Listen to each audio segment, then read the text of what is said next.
Budget కు cabinet ఆమోదం తెలిపింది. అసెంబ్లీలో బడ్జెట్ ప్రవేశపెట్టే ముందు కేబినెట్ ప్రత్యేకంగా సమావేశం కానుంది.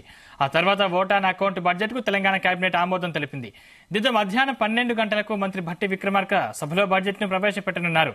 మండలిలో మంత్రి శ్రీధర్ బాబు ప్రత్యేక బడ్జెట్ ని ప్రవేశపెడతారు.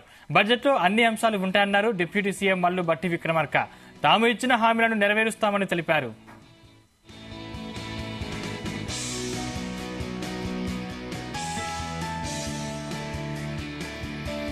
ప్రస్తుత ఏడాదికి సంబంధించి 2023 ఫిబ్రవరిలో 2.90 లక్షల కోట్లతో బడ్జెట్ ప్రవేశపెట్టారు.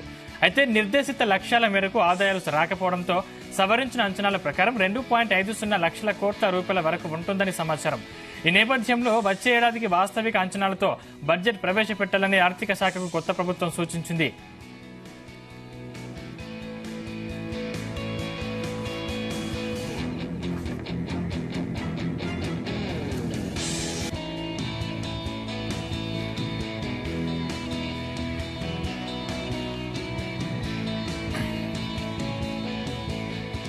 ప్రస్తుత ఏడాదికి సంబంధించి 2023 ఫిబ్రవరిలో 2.90 లక్షల కోట్లతో బడ్జెట్ ప్రవేశపెట్టారు.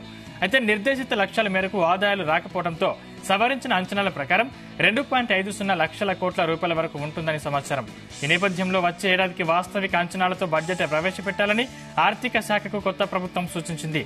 వచ్చే ఏడాదికి బడ్జెట్ అంచనా 2.95 లక్షల కోట్ల రూపాయల నుంచి 3 లక్షల కోట్ల వరకు ఉండే అవకాశాలున్నట్లు తెలుస్తోంది. నిధుల కేటాయింపులో 6 గ్యారంటీలకు తొలి ప్రాధాన్యం ఇవ్వనున్నారు. వీటి అమలుకు వచ్చే ఏడాది దాదాపు 60,000 కోట్లకు పైగా అవసరమని అంచనా వేశారు. ఈ కారణంగానే విద్యుత్, వ్యవసాయం, సంక్షేమ రంగాలకు కేటాయింపులు భారీగా పెరగనున్నాయి.